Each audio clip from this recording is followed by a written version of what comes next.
Hello and welcome. Alrighty, so it is the top of the hour. So we're going to get started.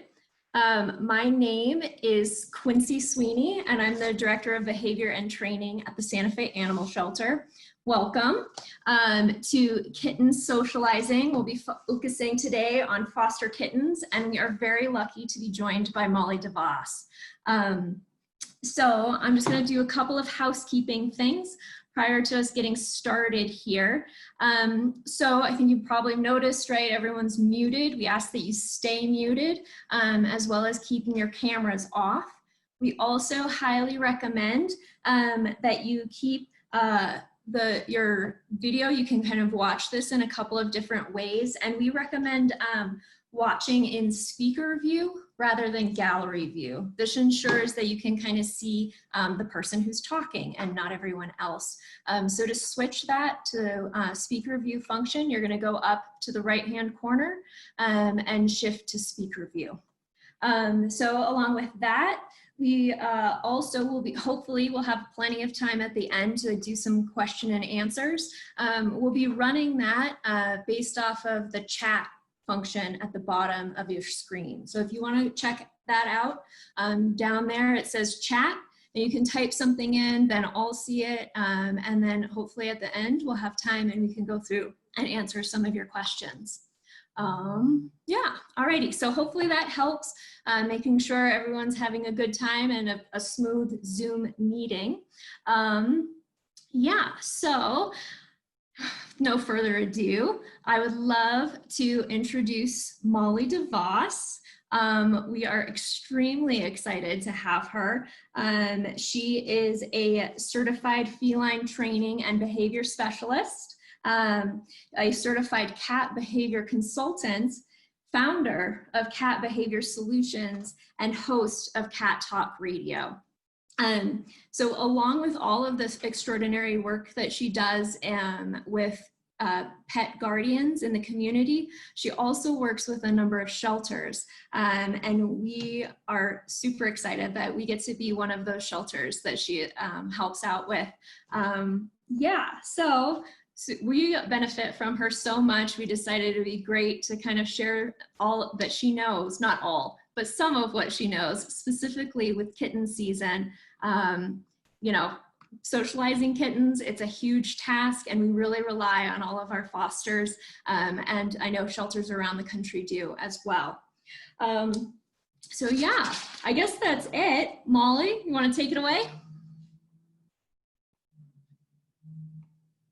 Oh, I think you're still muted. Yes, I was. Thank you, everybody, for joining us today. And thank you for fostering, or maybe thinking about fostering. It's a huge thing that you're doing. It's very important. You are laying the foundation for how these cats are going to behave as adult cats, and potentially keeping them out of shelters later on in their life. And shelter euthanasia, sadly, is still the #1 cause of death in cats. So as long as that's the case, then we're going to be here helping you. So let's get started. Let me tell you what we're going to talk about while I get us up and running here. We're going to talk about your role as fosters. We're going to talk about the 3 phases of fostering hissy spitty kitties, and we're going to talk about environments, how to set up a great environment that promotes good behavior, and then we'll have time left for questions, I'm sure. So let's get started. Let's jump in here. First of all, as Quincy said, I'm a certified feline training and behavior specialist in several ways. I'm also fear-free certified, and I'm a certified Reiki master, which I find that energy work comes in very handy when I'm dealing with fear in kittens. I started Cat Behavior Solutions, which is a nonprofit dedicated to shelter diversion. I like to get to people before they're surrendering their cats so that we can keep them out of shelters. And then I also work with shelters like the Santa Fe shelter in Dallas and others, and provide cat behavior training and enrichment programs and things like this. And I'm also host of Cat Talk Radio, and you can find us at cattalkradio.com, and that podcast on most anywhere podcasts are, iTunes, Spotify, that kind of thing. So first of all, your big role as a foster is teaching manners to these crazy kittens. So think of yourselves as the Emily Post of kittenhood, right? Our whole goal is to teach them things that are going to keep them safe and healthy and in good social standing. And remember, kittens are going to be kittens, though. We've got to keep what we do very realistic. We're never going to change the fact that they're super hyper and that they're curious and that they love to explore and that sometimes they're a little unsocial. So let's talk about normal kitten behaviors. What can we expect out of these little guys? Well, pouncing, biting, climbing, scratching, and our favorite, of course, everyone's favorite, the butt wiggles. And kittens really have a surge of energy, and they are so instinctive in their wanting to hunt. You know, our little guys have a 96% DNA link to their wildcat ancestors, our house cats do. So a lot of what those cats need and do in the wild, our kittens and cats need at home. And it's important that we remember that and that we cultivate those instincts, because if we try to put a lid on those instincts, it makes for an unhappy cat, which will eventually result in some behavioral issues. So pouncing is a natural behavior for kittens, but we sure don't want them pouncing on our feet. And biting is natural, but we don't want them biting our hands. And of course, climbing is very cool, but we don't want them climbing our legs like a tree trunk. They need to practice these behaviors with an appropriate target. So let's talk about how we do that. How do we redirect that pounce and kill? We don't use your hands ever to taunt and play. Right? Don't do the finger wiggles under the towel or run the finger along the table and get them. Don't entice that. Hands are for loving and feeding and caring. They're never toys. Do use plush toys, wand toys, crinkle balls, tunnels, those kinds of things. Don't expect the kitten or cat to play on their own all the time. You need to actively play with kittens multiple times a day. And you do that with wand toys, crinkle balls, and the wand toy skill is very important.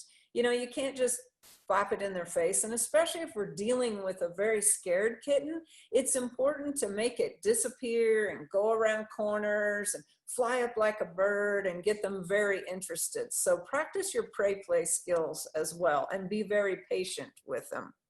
Don't tease the kitten by playing keep away. My husband is the worst at this.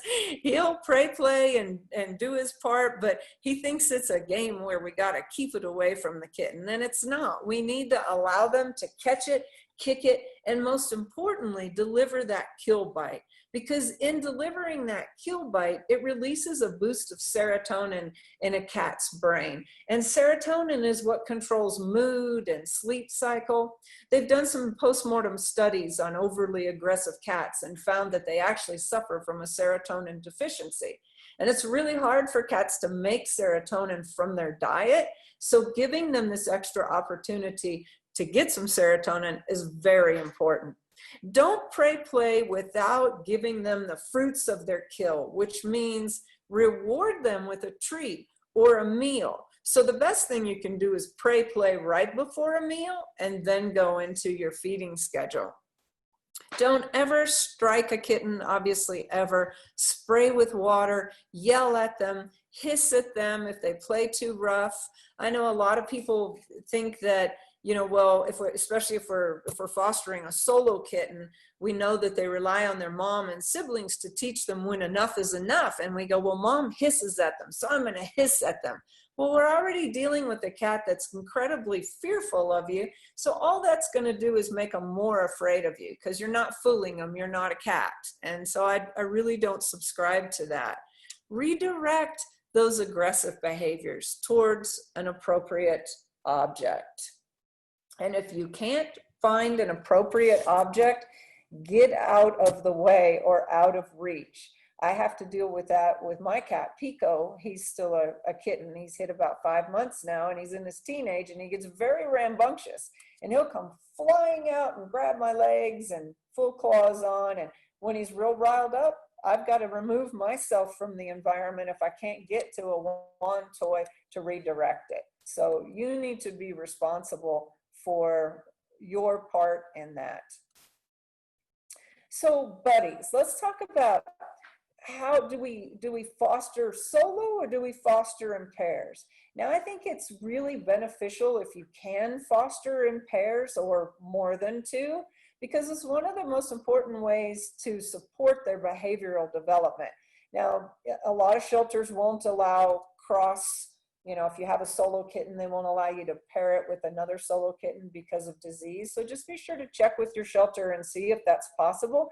But if you can, get two if you're going to foster, because kittens learn through observation. They learn through watching other kittens. Of course, you're going to want to get someone about the same size so that they can appropriately play with one another. It helps them from feeling frustrated, because when they're so scared in their environment and they're the only kitten, it's hard for them. And so having another buddy that they can relate to, one of their own species, helps them from getting quite so bored and frustrated. And of course, idle paws, you know what they say about idle paws, and they will get very destructive if they're not allowed to occupy those idle paws constructively. So let's talk about the hissy spitty kittens. Don't you love this little dude? Isn't he adorable? And there's nothing more satisfying personally as getting one of these little guys like this who's just popping at you and hissing and maybe striking, and watching them transform through the love that you provide them. It's an amazing feeling. So why does a kitten have feral behavior? There's several reasons. There's developmental period, which is from 3 to 7 weeks, is called a kitten's sensitive developmental period. What a kitten is not exposed to during that period, they will be afraid of later in life. So you can assume that they haven't had any exposure to humans, obviously. Then there's also genetic remembering. I absolutely believe this is very strong in cats. I've fostered unsocial kittens that are from litters of multi-generational feral cats, and I've fostered unsocial kittens that are just a generation away. And there is a difference. And if you're an experienced foster, you've seen that too. That I think that the longer family tree of feral colony cats that you have, the more difficult it is. I shouldn't say more difficult, maybe slightly more challenging, but the longer the process is. The process really doesn't change anywhere on that spectrum, but it does take longer to get those guys social than it does one that's closer to a socialized family tree. So kittens, like we said, they have this defense mechanism that is just encoded in their DNA that protects them from danger. And it's very important and very strong in a cat. And so that's why they're acting the way that they're acting. And of course, they don't have positive experience with humans. But I don't like to use the F word when describing kittens. They're not all just friendly or feral. Socialization is a spectrum. So let's look at that spectrum. On the left-hand side, we have unsocialized behaviors, and there are socialized counterpart behaviors. So growling or silence. A lot of times we misread silence as acceptance, and it's not always, because frozen in fear is a very real thing with these little guys. We're a giant thing coming at them, and oftentimes they will be very frozen. That's the case with my current foster, Leo, was a frozen in fear kitten. Whereas a socialized kitten, you're going to hear much more vocalization. You'll hear meowing and trilling and purring and those kinds of things. So obviously the hiss, the pop, the swat, the lunge when you start to go in to see them, whereas a social kitten is going to be very relaxed when you approach them. Their bodies will be tense, recoiled, or cowering. my foster Leo right now, I pick him up and he curls into a little ball like a roly-poly, and every muscle in his body is tense. He's like, it's like he's just hard as a rock in a ball till I set him down. Whereas obviously a social kitten is going to be more like my Pico kitten, where I pick him up and he's like a wet noodle and he just drapes everywhere. A tail wrapped tight against the body versus an upright tail. And you can see these visuals. I've found you some visuals up at the top of the screen of what unsocial is looking like on the left and what social looks like on the right. We see a lot of piloerection, where it's where the kitten will get all poofed out and their hairs will stand on end. We see ears flat, plastered flat back against their head versus upright and curious and listening to everything around them. Pupils dilated versus pupils being normal. And I have a very good example of that for you right now. This is a little girl that is, I think, just left the Santa Fe shelter into foster, cute little thing. And here I was trying to gauge what we were dealing with and how she was going to react to touch. She scampered out of her hide box, ran away from me, and wedged herself into this corner between her litter box and the hide box. And I want you to watch her pupils as I start to touch her head and face. So of course I'm getting a hiss. I have a little bit of whale eye, which is the white that shows in the corner of the eye. That indicates stress. You can see the pupils are dilated, but watch them go down when I touch the top of the head. She's like, oh, that might actually feel good. And then of course I go away and they dilate again, and I've got that, you know, oh my God, what was that kind of look. She's too cute too. So let's talk about the windows of socialization here. We already talked about the 3 to 7 weeks, which is the sensitive development stage, where really you want to get as much exposure to sound and handling and those kinds of things as possible in that time period. 4 to 5 weeks is a sweet spot in there because the kittens are at the weaning stage and they're much more open to change in that window. 8 weeks, the window for socialization starts to close, and at 12 weeks, it may be entirely shut. You know, once a kitten is fully weaned, they are no longer predisposed to accept change like they do at that 4 to 5 week age. I'm not saying it's impossible. It's never impossible to tame or socialize an unsocial cat. It just takes a lot longer, and it's a lot harder and requires a lot more work the older they get. So we really want to try to intercept them there in that 4 to 5 week, where they're not, you know, they're not bottle babies and they're not at that window closing stage. So let's start by talking about the environment before we get on to the 3 phases. I have 3 phases of when a foster kitten enters your home. Phase 1 is letting them settle into their environment and learning how to feed them properly. That will promote socialization. Phase 2 is where we start comforting and touching them. And phase 3 is where we actually start the prey play and holding them. And how fast we move through those phases depends on a lot of things. There's a lot of moving parts to that. Obviously, the level of unsocialization we're dealing with in the kitten, the environment we're putting them in, how you're interacting with them, lots of different things. So a good environment setup is a foundation for this process. So you want to start with setting this foster kitten up in an enclosed space, like a playpen or a crate. Because if you let them out in a room, a larger room like an office or a spare bedroom, you may not see them again. And when you do try to get to this holding phase, you may not be able to catch them. You'll be chasing them all over the room, which just terrifies them. I made the mistake of doing that with 5 unsocialized kittens that I was fostering for a short period of time. It was getting ready to go on transport. And I made the mistake of letting them out in my kitten foster room, which isn't huge. It's about 10 by 12, but I should have left them in my wire crate, because then when I wanted to start handling them, they would just be like pew pew pew. They were just scattering and running everywhere. And then when I finally did get my hands on them, it was like holding a buzzsaw.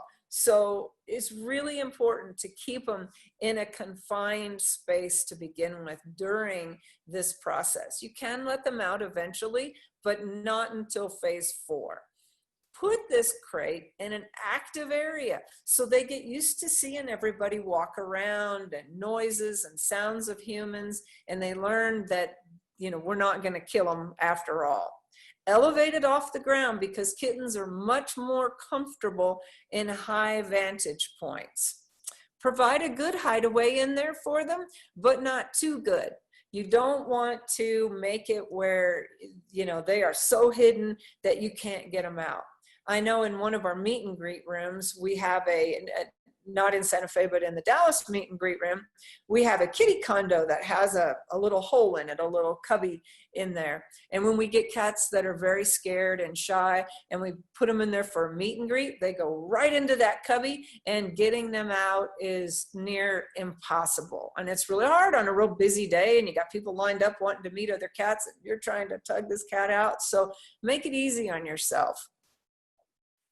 And let me go back to this for a second. So I put a picture here of a bathroom setup, which is okay. You can use a small bathroom. It's not the most active area. I mean, obviously when you go in and go to the bathroom, it's active, but it's not as active of an area. It's not ideal. You'll want to set something up in a more active space in your home. And you can see this other picture where they've built, it almost looks like a little chicken coop thing in their living room, which is an excellent little foster place they have going. So I want to show you my foster's environment, this Leo's. This is what I have set up. I have this folding den, and I have it elevated up off the floor on a storage unit. It's on wheels, so I can easily drag it in and out of my garage when I do this. In it, I've got a litter box and some food. And thankfully I'm fostering a frozen in fear cat, so he doesn't jump out when I unscreen it, unzip it, and take pictures like this. And I have this sitting right next to my desk. So he sees me working all day long. He hears me on the phone. He hears me, you know, moving around. He gets lots of activity watching me come and go. And it gives me an opportunity for my Pico to meet him in a safe way. So I give Pico some time. I don't let him have free access to him all the time, but when I'm sitting there, I let them smell each other through the screen. They kind of paw at each other and play. And it gives them a chance to just understand that there's another cat in the house without doing a real full-on face-to-face introduction, because you want to do that later. But he does need to get also a sense of the other animals moving in the house. If you have dogs, if you have kids, putting them in an active area is a good thing. And because he's elevated up off the ground, those things can't actually get to him. So we're going to start into phase 1 now through this process. Phase 1, settling in and feeding, now that we've got the environment set up. This actually just happens to be Leo in the shelter. This was before I took him, before he went on bike quarantine, and then I subsequently took him home to foster. So what you want to do is first give them an opportunity to just observe their new environment. Just, you know, don't throw food at them right away. Get them in their little crate and just give them a chance to kind of decompress and calm down a bit. And this is a matter of hours, right? Don't free feed. Right? Stop the dry food, just feed canned food to your foster kitten. We'll talk about dry food later. There is a role for it with a foster kitten, just not on meal time. So you want to feed them on a routine schedule, multiple times a day. So it's very important to cats. Cats have 10 essential needs, and one of them is routine. It's very important. They are addicted to routine. You will have a much more social cat and kitten if you feed at the exact same time of day. Now, I feed 6 times a day if they're very young, 4 times a day at about this age. This Leo is probably about 4 months old at this point. You want to put the food in their space and then zip it back up or close the door. move about 3 feet away, because often these guys are way too scared to eat in front of you. And we want to get them comfortable to that spot. But at first, they're probably just going to be hunkered down in the corner, wide-eyed, going, oh my God, she's going to kill me. And they're not going to eat in front of you. So put the food down and then back off. Back off about 3 feet, stand there, wait till they come out and are comfortable eating. And then you want to move a little closer with each meal. So the next time you feed them, move 2.5 feet away, and then 2 feet, and then 1.5, and then be standing right there as they're eating. You are, at this point, we're doing gradual desensitization. So we're gradually desensitizing them to your presence by pairing your scary presence with something wonderful, which is a meal. Then as they are eating with you standing right at the kennel, as you put the food in and they're no longer running away from you, linger a little longer. Hold the dish until they're eating with your hand near it, like you see Leo doing in this picture. Now, how long you stay at phase 1 is going to depend on your kitten. You know, you might get through that in 1 day. One day, you might get a kitten that's just so scared, hissing, spitting, but by the 3rd feeding, they're eating out of the plate right in your hand. Don't move to phase 2 until you have completed phase 1. You want to make sure that the kitten is comfortable eating in front of you, if not off the plate that you're holding. So once you get to phase 2, we're going to start comforting and touching. So you want to talk to them a lot, obviously in a you know, a nice soft voice, high pitched, use your little baby talk voice with them. Read books out loud, take phone calls.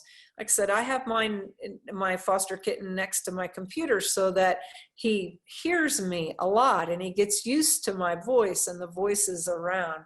When you have to leave the room, leave a TV on or radio. I call him cat player, and I leave that on for him. Or I'll switch it up and I'll put on Pandora. There's music for cats on Pandora. There's a YouTube channel. Just tune into that on your smart TV. It's called TV for Cats. That has hamsters and gerbils and birds and things like that. This is the phase where we're going to start using food paired with socialization time. So what that looks like is you want to give them a super yummy treat, not just their regular cat food necessarily, but something super yummy on a spoon or on a popsicle stick or something like that, and get them comfortable now with taking that from something that you have in your hand. So they're eating off a spoon or a popsicle stick that you're holding. And then you want to go ahead and put that super yummy treat on your finger and let them lick it off of your finger. But don't encourage biting. I mean, obviously, if you have a kitten that's, you know, just biting the spoon and voraciously hungry, don't put your finger in there, because we don't want to teach them that biting fingers is okay. But what we're doing is we're teaching them finger means something really good. Lure them towards you. So once you've got them now eating off a spoon, pull that, or your finger, pull it a little farther towards you so that they start moving towards you. We want them to know that there's something positively associated with moving towards you, the scary thing. And then add a gentle touch to that routine by either stroking the top of their head or the side of their face or under their chin. And you're going to have to get very dexterous with that, because you're going to want to, you know, if you're feeding with one finger, you want to take another finger and scratch under the chin while they're licking your finger. If you're feeding with a spoon, same thing. You're going to want to try to, you know, stroke the top of the head while you're holding the spoon. And I'm going to show you, well, and then start touching them, you know, down their back. See if you can get an elevator butt. See how comfortable they are touching. Watch very carefully at this stage, because if they whip their heads around as you're going down their back, they're not comfortable with you going there yet. So stay in that collar up zone until they're comfortable with you touching the rest of their body. And when they are, start practicing placing 2 hands on either side of them so that they get used to that feel when you go to pick them up later. Do not pick them up during phase 1 or phase 2. That comes later. Now I want to show you this little cute little tortie, dilute tortie here is called Ellie, and she is also in the Santa Fe shelter and was some kitten that our behavior team was working with. And I want to show you what this looks like through the entire process. So Ellie sits in the corner under her Karanda bed that has a towel draped in the front.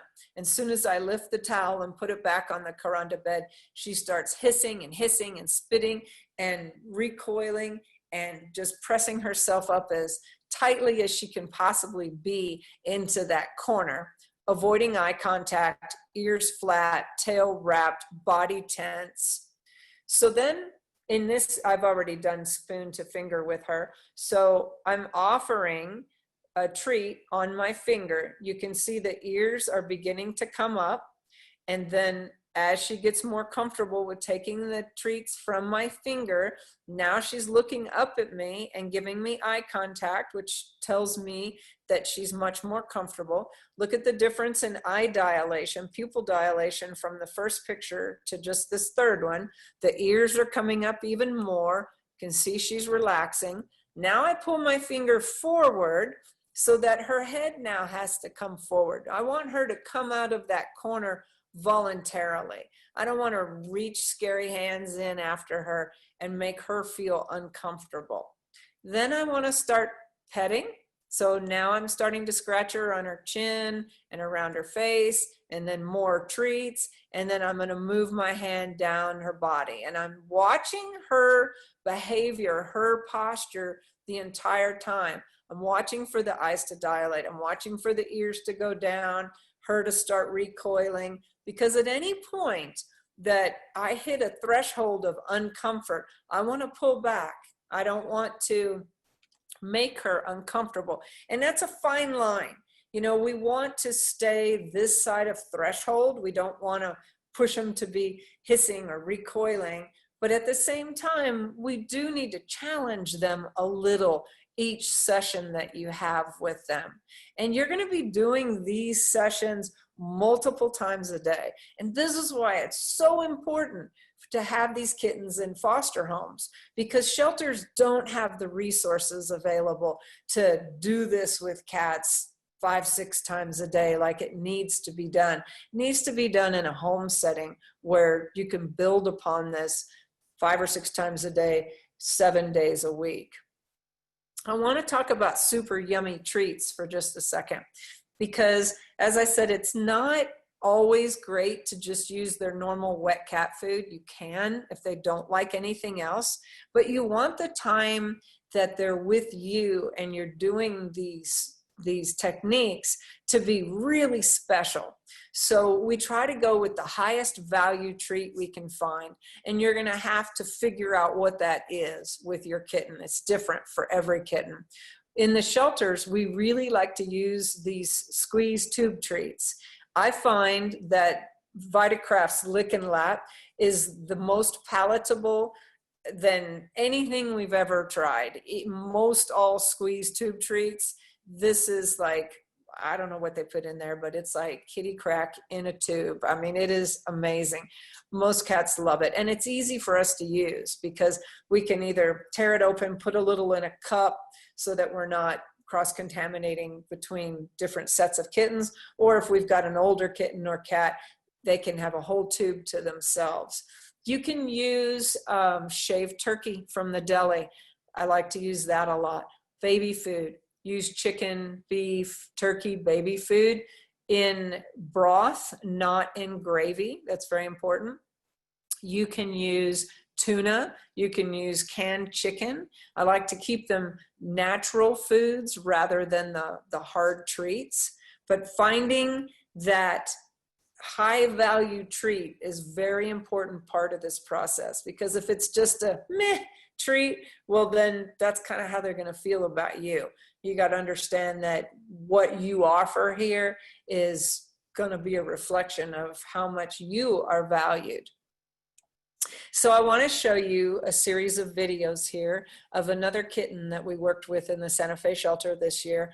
This little girl was always found hiding like this, pressed herself in a corner, as you can see, tightly wrapped, ears back, hissing. So this is the first time, one of the first times we were working with her, and I was trying to discover her high value trait. I wanted to see if she would respond to the lick and lap. So I'll let you watch here what we were dealing with.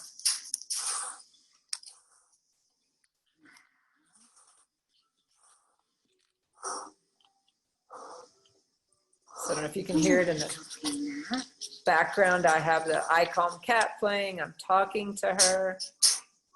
And I'm seeing, oh yeah, I like that a lot. And I'm seeing how far can I get her to lean forward. And you can see I couldn't get her to come any farther forward than that. That was it. That was the threshold.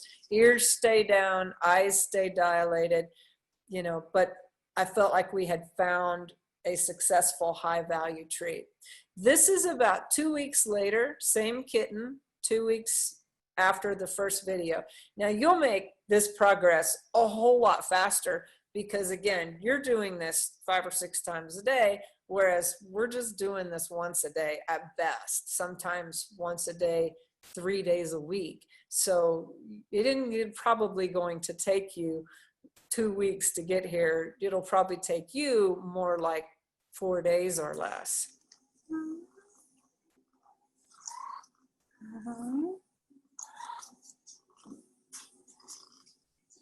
You can hear her purring. She started to give me a little chirp trill. I pet, and now I'm rewarding her good behavior with, of course, lick and lap, because she's a lick and lap fan, as most cats are. Then I go back in and I'm just petting her on her head, again, collar up. And then this is her about, let's say about a week after that last video you just saw. And I've just walked into the room. You purring.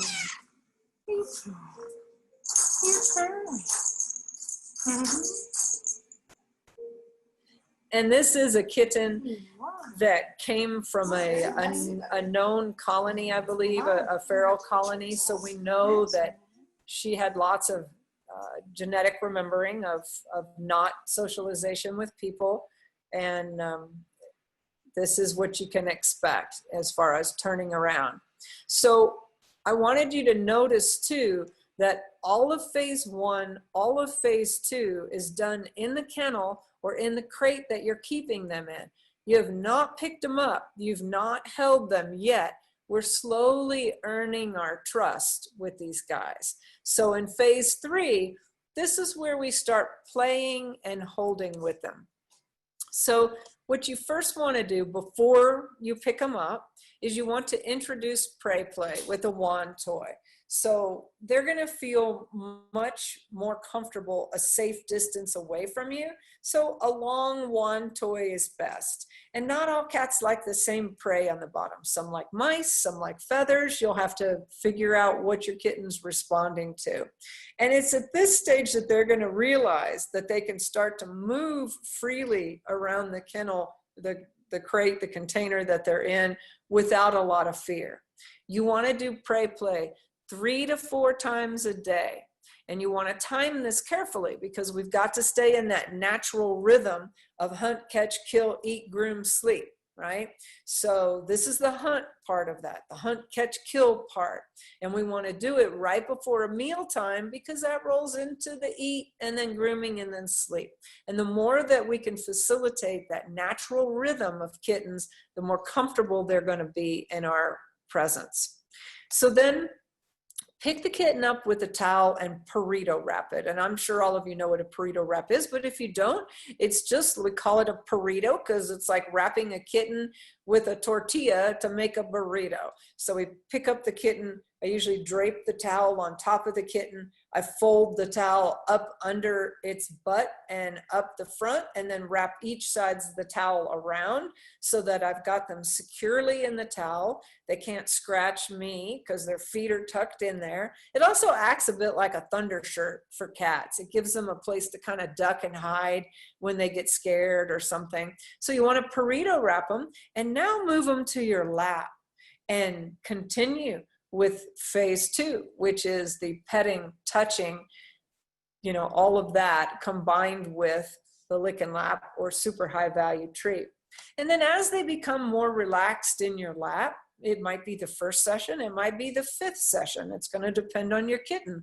Go ahead and ease that towel open, the burrito. Let the burrito open a little bit so that the cat has a little bit of freedom to now sit and be comfortable and relaxed in your lap. It gives them choice. And choice is one of the 10 essential needs of cats. Without it, they go crazy. They've got to have choice. So now we're saying, I'm going to give you the choice to be in my lap. Now, of course, you want to keep an arm around them, or a hand on them, because you're not really giving them choice. You're not going to let them jump down and run around at this point and run away from you. You're going to keep them in their lap, but you're giving them the feeling of choice. And again, that's a slow thing to get into depending on how comfortable they are.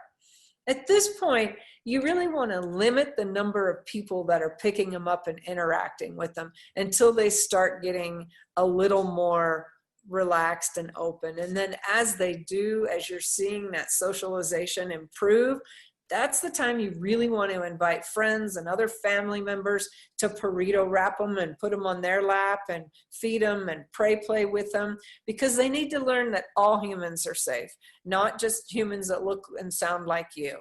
And that's a very, very important step to this. So phase 4. You've gone through all that. The kitten is now running up to the kennel as you come in the room. They're actively coming up to you, purring, socializing. Now you can let them out in a little bit bigger space. So let them out in your office or let them out in a room. And now we need to set up that environment with enrichment. So again, we've got to do everything we provide them to facilitate this natural rhythm of hunt, catch, kill, eat, groom, sleep, right?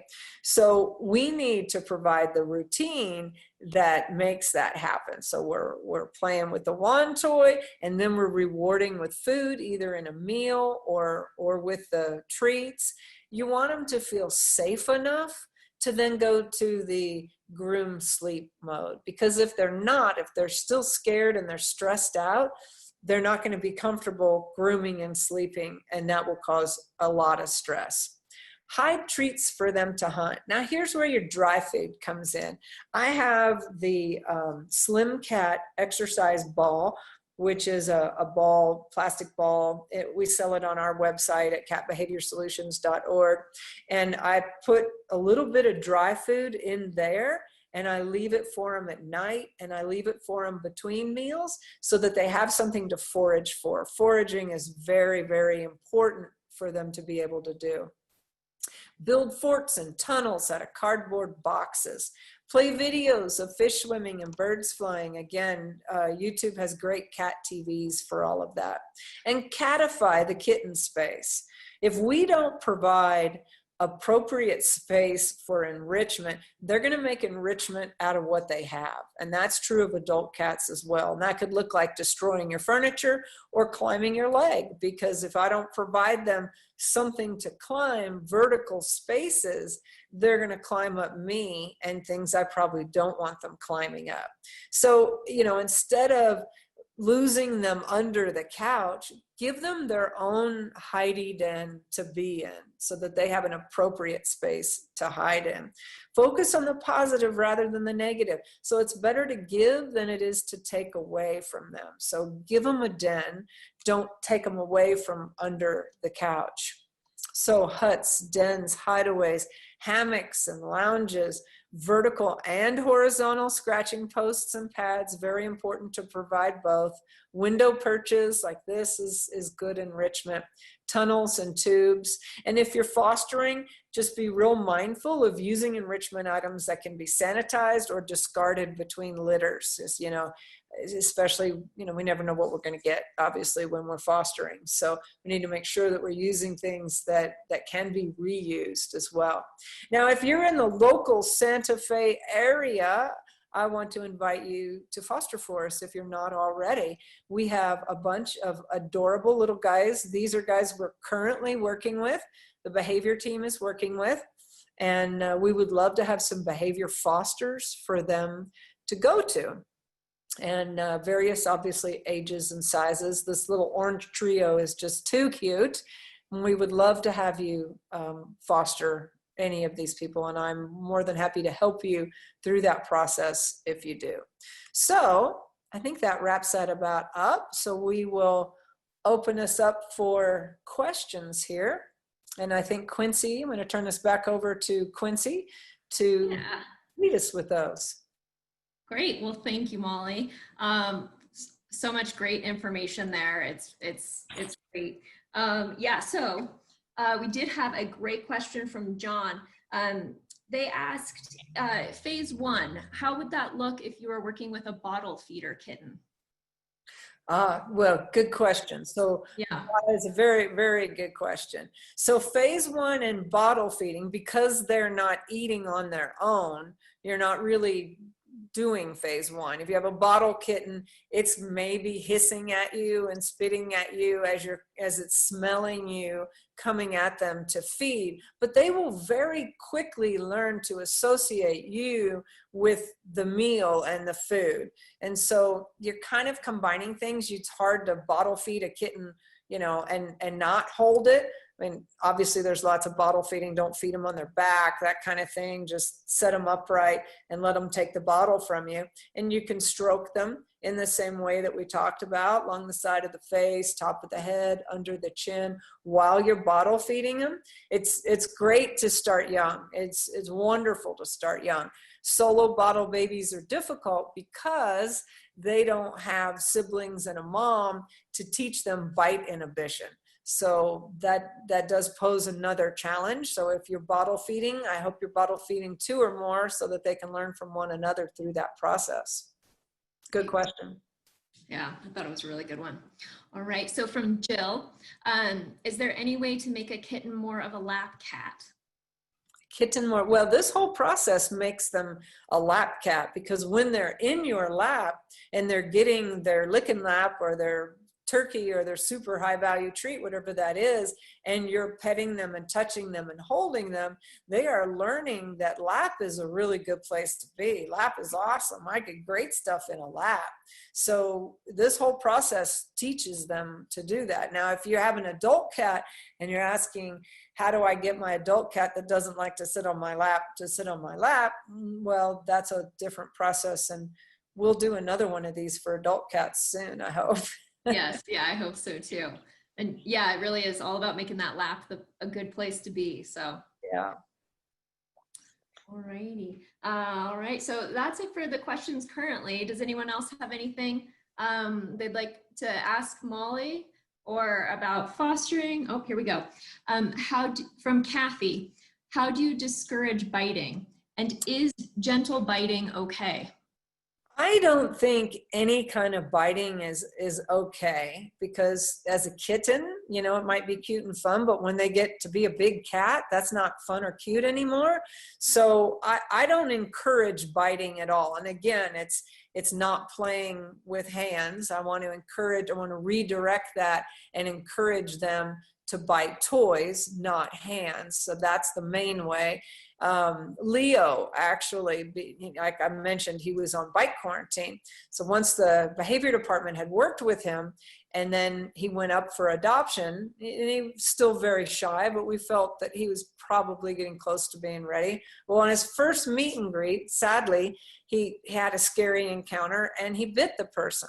I'm finding that he likes to play. So when I have him on my lap, he will turn around and grab me and bite me and, you know, try to disembowel my wrist with his back legs. And I simply make sure that every time I'm interacting with him, I have a wand toy next to me. So if he starts to do that, I just pull the wand toy a little bit away from me and redirect that biting to the wand toy.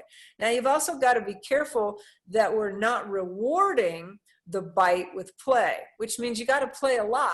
Because if you don't play enough, then they go, well, I know how to get her to play with me. I'm going to bite her, and then she's going to pull out that wand toy, and we're going to have a great play session. So be sure to play with them enough so that they're not starved for play all the time. Remember, it's something that's very natural to them. In the wild, they'll spend 6 hours a day hunting. So when we keep them in captivity, we need to do that a lot. We're not saying you have to play 6 hours a day, of course, but a lot. And that's why I say 3 to 4 times is absolute minimum, more if possible. And so is prey play how you address the issue of creating bite inhibition, especially with your singletons, I imagine? Yes, redirecting that bite. It's very important to redirect it. Like I said, I don't condone hissing at them or scaring them or making them any kind of negative reinforcement is not effective at all. Keep it all with positive reinforcement. So give them treats, give them love when they're being really good, and when they're biting you, put them down and move away, because they need to learn that biting you, it means no interaction. Don't try to scold them or boop them on the nose or anything like that. So redirect it and ignore. Ignoring is very big for cats because, you know, at the end of the day, cats are narcissists, right? Definition of a narcissist is having an excessive need for admiration, right? You know, they always want to kind of be the center of attention when they want to be, and then they want to be in complete control of their environment and everything. Disregard for others' feelings, right? Because cats are all about what's in it for me. You know, they can't handle criticism, which is really true about cats. They don't do well when you try to punish them for things. They do very well if you show them this, not that. I always say you can't say no to a cat. You have to show it what you want it to do instead. And then a final, you know, characteristic of being a narcissist is a sense of entitlement, which of course I think we can all say cats probably share. It's a sense of entitlement. True.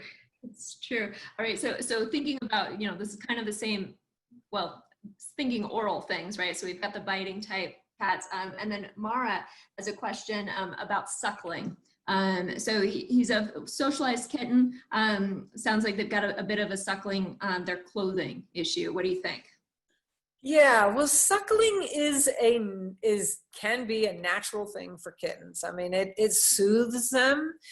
So they're mimicking nursing on their mom, usually combined with suckling. You'll see kneading and purring, and that's what they were doing when they were nursing from mom.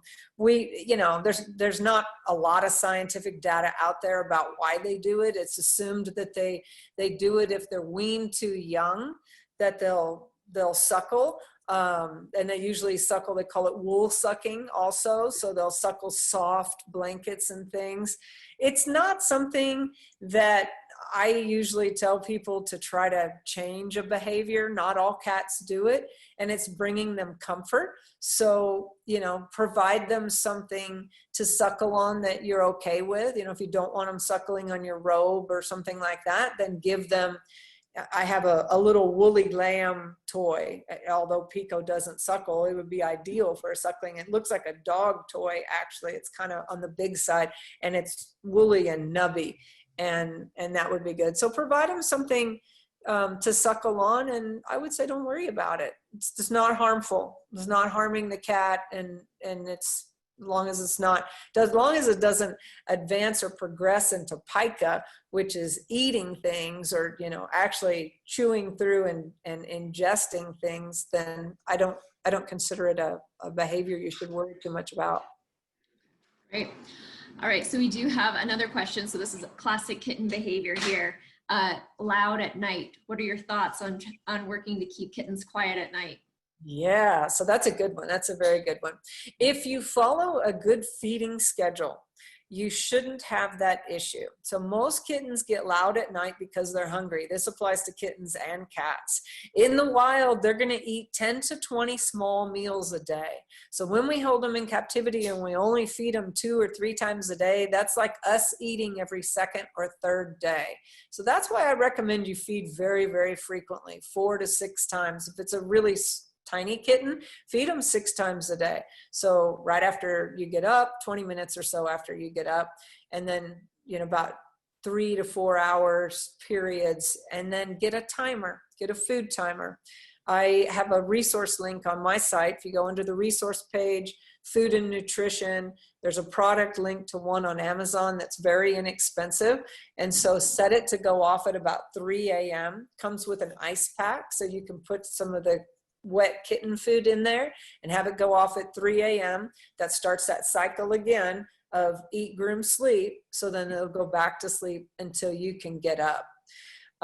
You can also be sure to leave, like I said, music on for them. The radio for cats on Pandora has cats purring in the background and things like that, which does tend to calm them down and also make them sleep better through the night.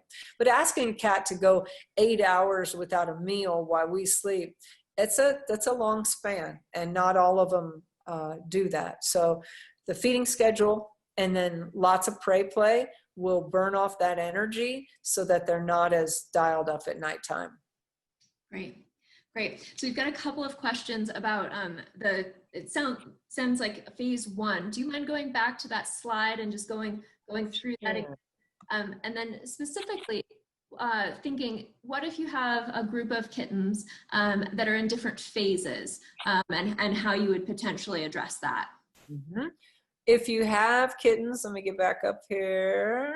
Sorry, all the way back. Here we go. There we go. So phase 1 is really, if you have multiple kittens, so I'm not sure, are they all in the same room? They should be separate. So if you're bringing a kitten in as a new foster, don't put it in with your other kittens unless you have one other, or you're fostering a pair together is the best thing that are in the same situation. But your new kittens should be in their environment by themselves, not mixed in with your other kittens. So you're going to get through phase 1 pretty quickly. I would hope that you'll move through phase 1 pretty quickly while they're in their contained environment. So I'd say keep them in their contained environment until they hit phase 3, and then you're going to let them out in the room with the other kittens, and then everybody should be pretty much on the same page. And again, remember, they're going to learn from observing one another. So once you let them out into the environment with the other kittens and they see them interacting with you, they will get an idea that that's a safe activity. Great. All right. So, we're wrapping up here. So we do have a number of additional questions, and I guess, so we've run out of time, but I do really want to recommend Molly's website, Cat Behavior Solutions. It's got a ton of great resources answering a bunch of these questions. And then specifically the Cat Talk Radio. I personally love the Reducing Stress in the Shelter episode, as well as, Molly, you just published these listeners' questions episodes, and they're really great too. So I'm thinking that also will be a great resource for people. Yeah, it is. And we're getting ready to do another listener question segment. So that'll be a good one too. All righty. Well, and if you have it, I'd say also, sorry, Quincy, but if there are questions we didn't answer, if you feel free to email me as well. So it's molly@catbehaviorsolutions.org. I'm happy to follow up by email, anything we didn't get to today. Great. Well, thank you. And I just want to say thank you to everyone who joined us today, and to all of our fosters. I know we had people from across the country, and really, shelters around the country really rely on what you do. So thank you all, and thank you for taking the time to do a little, Sunday afternoon webinar time. I will be sending out an email with resources for you to check out. So Molly's website, our website. But yeah, we really encourage you to look into all of the great free resources Molly offers. And then also, the Santa Fe Animal Shelter, we're really trying to do more of these community classes. So check out what we have coming up. And yeah, we're really hoping to get more cat things. And yeah, I'm lucky to have Molly to help us on that way. So we're looking to see, probably the next one will be adult cats, but we also have a great lineup of dog options already up there. So check that out. And yeah, thank you again for joining us. And if you would like to consider donating, that would be great. These are free resources that we're able to bring due to generous donations. So both the shelter and Molly, we thank you. That's right. Yes, thank you, everyone. Alrighty. Thank you, everyone. Have a great rest of your day. Yeah, bye-bye. Bye.